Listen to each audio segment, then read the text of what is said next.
Welcome to Badminton Unlimited, your weekly fix of all things badminton.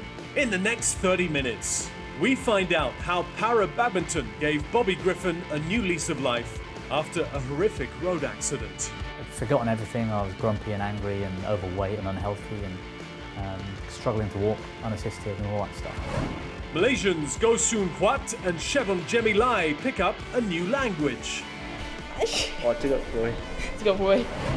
And let's find out how the Musashino Forest Sports Plaza is being transformed into a world-class venue for the Tokyo 2020 Olympics. Following a 3-week break, players return to the HSBC BWF World Tour with renewed energy to challenge for the Barcelona Spain Masters 2020.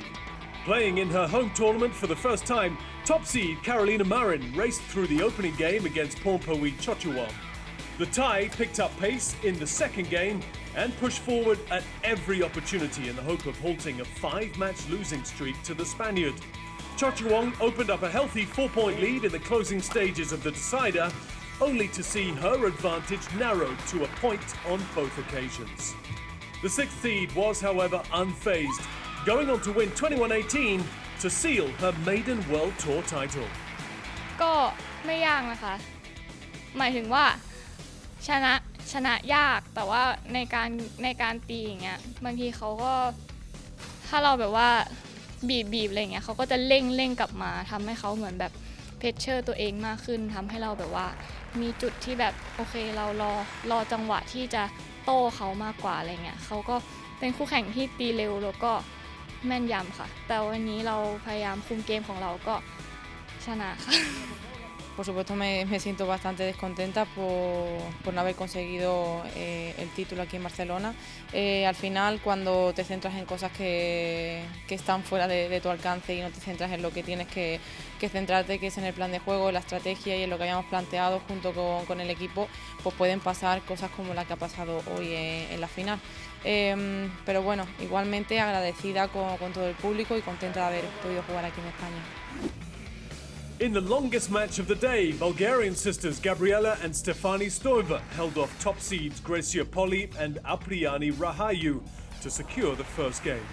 The Stoivas were a point from winning their first Super 300 title, but the opportunity quickly vanished. The lead changed hands several times in the one-game shootout, and at 15-all, the Indonesians upped their intensity to close out the 96-minute battle. Tadi memang cukup struggle di dalam set pertama juga, set kedua juga yang hampir mau kalah, tapi kita benar menekankan pada diri kita sendiri bahwa kita mau menangi pertandingan ini, kita mau juara di kompetisi ini. Jadi itu yang mendrive kita untuk bisa sampai pada akhirnya. Apalagi tadi di dalam lapangan, terutama saya, tadi di dalam tekanan yang struggle, yang tidak bisa mungkin defend, tapi bisa keluar dari tekanan itu dan bisa memenangkan pertandingan. In a clash of former world junior champions, the more experienced and senior Victor Axelsen came up tops in straight games. 18-year-old Thai Kunlavut Vititsan kept pace with the Dane in many long rallies but lacked a finishing shot to challenge the defending champion. Oh, I feel really good.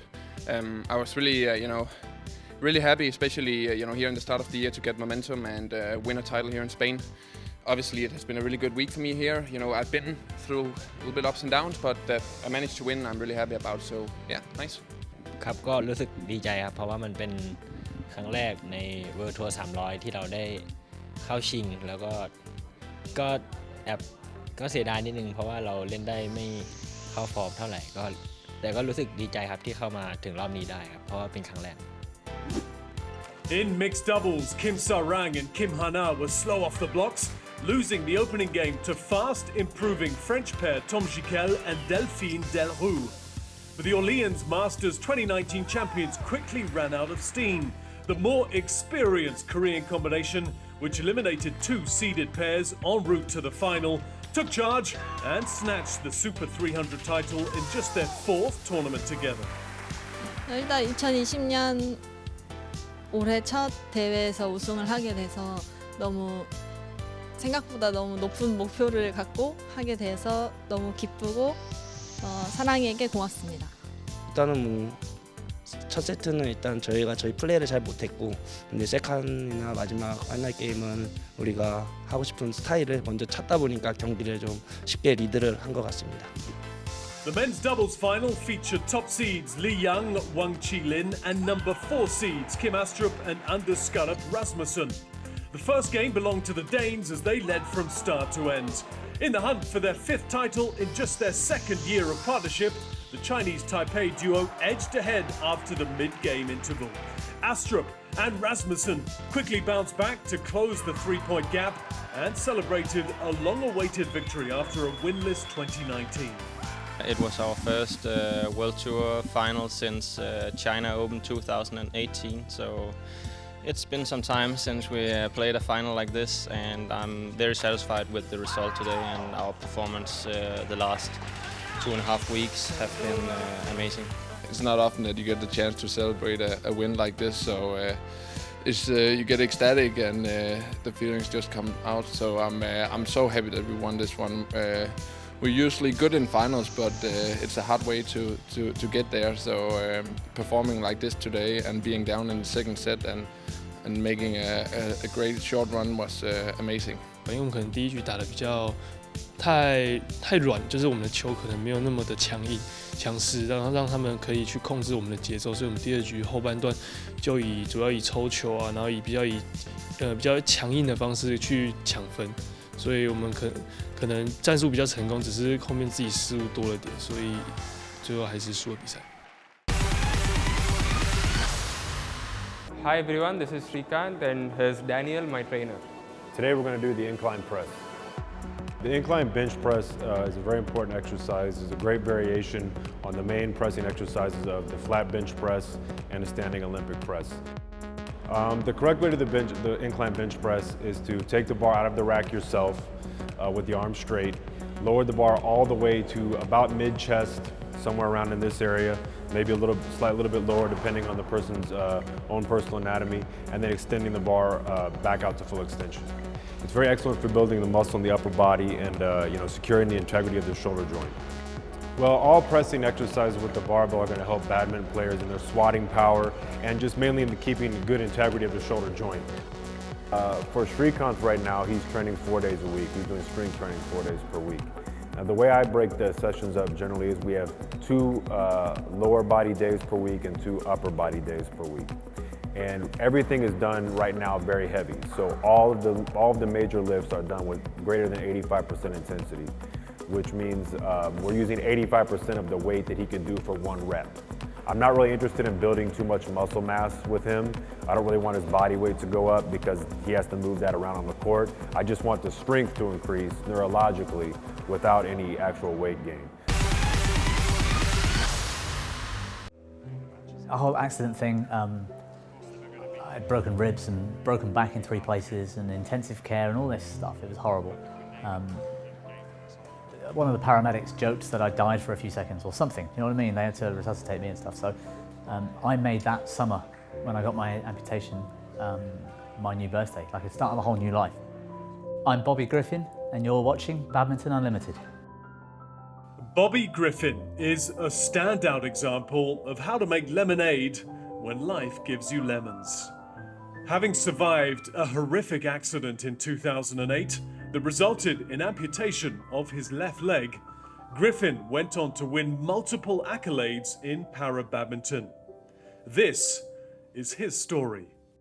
The reason I'm a below knee amputee, I had a road accident, amputation about 9 years ago now, and it completely changed my life, not just physically, but it also changed me mentally. I think for the better. I think 6 months before I elected the amputation, which was quite a period after my accident actually, I'd had enough of life, really. I'd forgotten everything. I was grumpy and angry and overweight and unhealthy and struggling to walk unassisted and all that stuff. It was miserable, but I decided there and then that I'd wanted the amputation doing as the only option left, I suppose. And because I'd met a few amputees and they were really living life, the whole process from that point was actually still tough. I had to then convince people around me and my surgeons and consultants and all these medical people that this was the best course of action for me, and they were like, well, the dangers, the risks, and you might not be any happier and you might not be better, and it's great now. I can just say, look at me now, you know? As soon as I had the amputation done, within, I'm talking every day, every week, every month, things just got 10 times better, to the point where I almost got my entire life back, running half marathons and climbing mountains and getting back on a badminton court and all those kind of things. I had a tattoo done. It's actually got a Japanese theme, Irizumi it's called. It's a phoenix with lots of other bits going on and some flowers and stuff that are important to me, but I got the tattoo because I wanted to look at myself in the morning, every morning, in the mirror, and the tattoo would remind me to feel like this. Because feeling like that, now as an amputee and disabled, actually I felt more positive about life as a whole and what it's all about and why it's important. And I've never felt that before. My accident, I was 27 years old when it happened. So yeah, big tattoo to kind of go, hey, don't forget, this is what we're doing, this is why. And every day I see that and it makes me feel good. At the start of my para-badminton career, I went through something like 11 prosthetic feet in almost as many months, just over a year, I'd say. It was 7 in 4 months once, I think. One of them lasted about 2 weeks, another one lasted about a month. But because it's such a shock for this 60-kilo small guy who's already operating on a foot that they've kind of designed for guys 90, 100 kilos, because they know I put them through their paces. For me to break stuff like that, it wouldn't be great publicity really for the prosthetics companies to see this not particularly big guy destroying their carbon fibre feet. So they've always been really positive. In fact, they enjoy the fact that I break it, because there aren't that many people in the world that are putting prosthetic limbs through their paces like badminton players. The prosthetic companies haven't designed feet for the purpose of racket sports, and they don't understand the movements involved and the pressure we put prosthetic feet under, the forces applied, and we're jumping in the air, we're landing on them hard. So although it would be expensive for people, they have always been really supportive. They replace them straight away. They do it for free because it's under warranty. And in fact, I'm like a guinea pig. Prosthetics are just naturally evolving over time anyway. And it's up to us really to choose the right kit, the right equipment to do the job we're on. So touch wood somewhere. I've got 2 different options now where so far I haven't broken either of them. And yeah, the one I'm using right now has lasted over a year, and I'm training almost full time, so it's working now. I very often now see the bigger picture, and if things aren't great, at least they're not as bad as the day I had my accident and the way my life was going at that stage and for the next 2 years. So nowadays I really do try to enjoy every day and believe in what I'm doing, and I make great efforts to ensure that whatever I am doing is something I want to do and not something I have to do.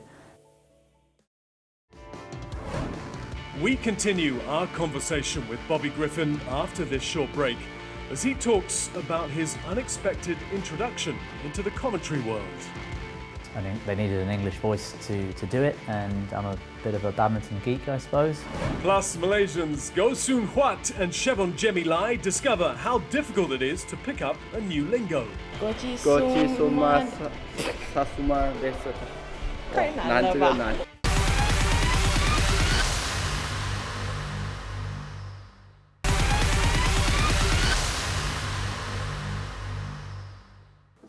Do you know, I still feel like I'm winging this a little bit to some extent, although I've done it before. Preparation, I think, is probably the biggest thing, because you can't prepare for unexpected things happening, but you can prepare for the matches. I think the thing that most people find hard when they either hear a commentator do it or they try to do it themselves, even if my friends put me on the spot and say, okay, start commentating on this, we're watching a club level match or we're watching our friends training, go. I don't know where to start. I don't know. I just feel like, I think most people feel it's hard to just find something to say or what's it going to sound like. But for some reason, when it's when it's here and, I don't know, you sat there with a microphone in your ears and nobody Nobody else is going to say anything. It's you. You've got to do something. Bobby Griffin can naturally translate his passion on the court onto the TV screens through his commentary. But this was far from a natural process, with many lessons learnt along the way. The player turned commentator talks about the transition that led to him becoming one of the main voices for badminton. But it all started at the Denmark Open, I don't know how many years ago now, maybe 4 years ago. Yeah, I volunteered to work at the Denmark Open. A friend of mine is Danish and works out there, and they volunteered each year in Odense at the Denmark Open, and I think they needed an English voice to do it, and I'm a bit of a badminton geek, I suppose. And I was working out there, she said, "Hey Bobby, maybe you could do this." I said, "Sure, no problem, that'll be fun." You know, scripted stuff, covering highlights. And Badminton Denmark run court number 2, and it goes out to Badminton World TV as a live stream, as a second court. They lost their second commentator, and she asked if I'd jump in. And I said, "Look, I have no idea what I'm doing, never done that before. If you think it's a good idea, then that'll be fun. You know, it gives me a job to do." And they offered to look after me for the week to do that. And I said yes, and the morning it was meant to start, the Tuesday, the start of play, I got a call at like 6 a.m. They said, "We've lost our lead commentator. He's been poached, I think, by the professional team on court 1. He's working with them. You're on your own. We'll try and find you some help. Good luck." And fortunately, the tech office, the guys were really keen on the way I was working with them to try and get the best out of this situation. We didn't have a clue what we were doing, but within a day or two, we were interacting with the live stream and all the viewers on YouTube. We were asking them questions, we were getting debates spurred, they were hashtagging stuff in. Because I'm a badminton player and my friend in Denmark, we knew all of the English guys and they knew who I was, and the Danish guys knew who she was. We got players, Hans Christian Wittinghus came and sat with us and co-commentated a match with me, Lena Kersveld did the same, Raj Youssef came up, and suddenly Badminton Denmark were like, "This is so much better than we've ever had on TV Court 2. Come back and do it next year, and the next year, and the next year." And by the end of the week, in front, media, Jono, who looks after all the production, had seen me in action because Jill Clark sat just 2 desks away doing her thing. And he's like, "Who are you? What are you doing this for? How did you get involved? Let me buy you a coffee and a chat." And within 3 months, I was in Malang in Indonesia, lead commentating on my own for the Indonesia Masters, I think, in November. And yeah, started working for BWF, I guess, from there. Hardest part. There are a few tough things, actually. The length of hours that you need to concentrate for is really tough. By a mile, the preparation that you need to do that kind of job is crazy. My background and the background of para, so that part's a little bit easier, but for example, a Grand Prix Gold Chinese Taipei Masters or something like that, where you've got all the Asian community, you know, the top level badminton players turn up, but so many juniors coming through, and there's a lot of players that you just don't know. So they're not Kenta Momota, but they're the rank 30 to 80 in the world, who aren't so high profile. You don't recognise the names, you've got to do a lot of research. 7 hours prep the night before for the 7 hours on the day.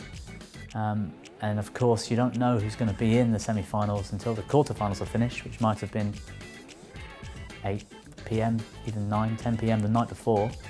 You've then got to do the research for that match, for their match tomorrow in the semi-finals. We had a terrible storm and lightning hit the stadium on the semi-finals. I'd been working for 2 hours, first commentary ever. Lightning hit the stadium, everything went black. The court lights, the public lights, my lights, my screen, everything's gone. But I could hear my own voice still in my cans on my ears, and the truck could still hear me. So I kind of carried on talking, thinking, well, people are still listening. And a few moments later, I'm hearing chuckling in my ears because I'm just carrying on commentating in the dark, looking at nothing, because I'm thinking, well, you can't go quiet, people are listening. So, and then a telephone pole fell over in the road on the coach back to the tournament hotel. BWF staff were on it, loads of players were on it. I'm sat next to PV Sindhu. It took an hour to clear the road. in the mess, in the rain. Everyone's late. That was all in one event. Our truck caught fire in Taipei, and again we only lost about 6 minutes because they managed to sort it out. But you don't know what to do. You're kind of sat there with a microphone, people listening, and if they can still hear you, but you've got no screen or nothing to work with, you've got to kind of ad-lib and carry on, and that's really tough.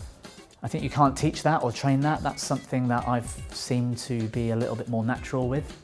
So you can't really prepare for that. But advice, I think, is just try not to get flustered when things happen that are outside of your control, and stay calm and stay relaxed and stay natural. Because if you're natural and it doesn't come across too fixed or rigid or wooden, at least people are engaged and will understand the situation you're in. And if you sound kind of humble and honest about what's going on, people tend to relax as well and enjoy it.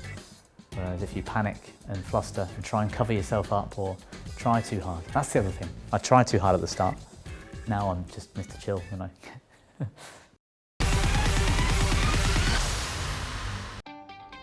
Come April, the venue of Olympic badminton will begin preparations for the Summer Games.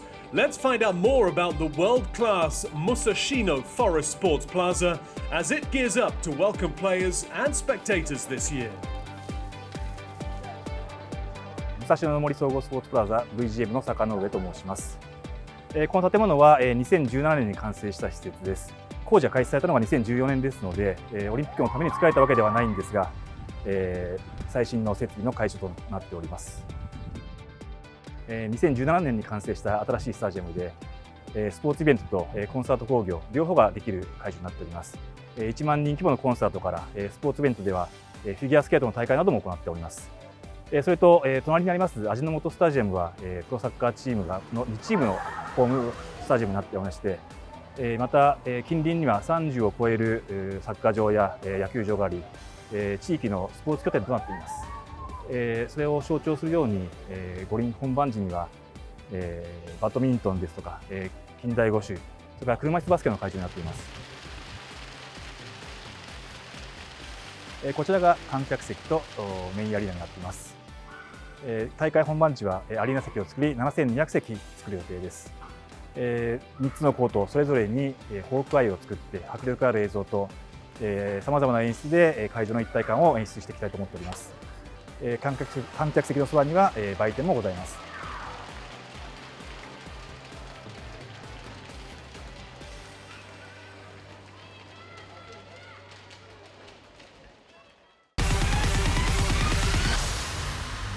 Well known for their warm hospitality, a few Japanese players have taken the initiative to welcome their fellow shuttlers to the Tokyo Olympic Games by teaching them some basic Japanese words.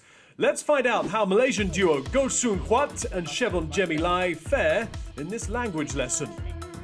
Hello, my name is Nozomi Okuhara. Today I'll teach some Japanese. Okay? ありがとうございます。ありがとうございます。ありがとうございます。ありがとうございます。どういたしまして。どういたしまして。どういたしまして。どういたしまして。どういた違う不会。こんにちは。お元気ですか。こんにちは。お元気ですか。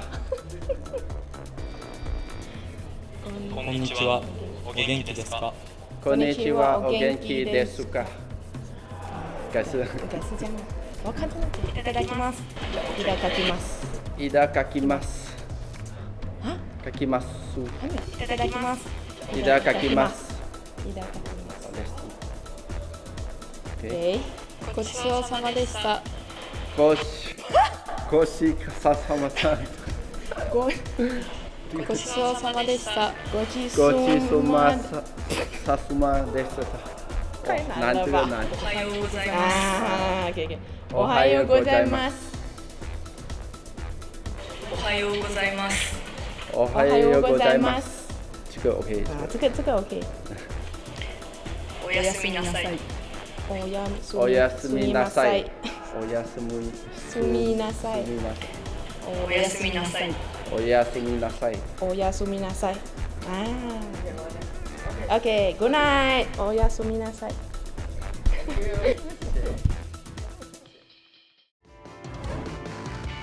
That's all that we have for you today. Join us next week as world number 5 men's doubles duo Fajar Alfian and Muhammad Rian Ardianto tell us how much they've sacrificed to be the best in the business.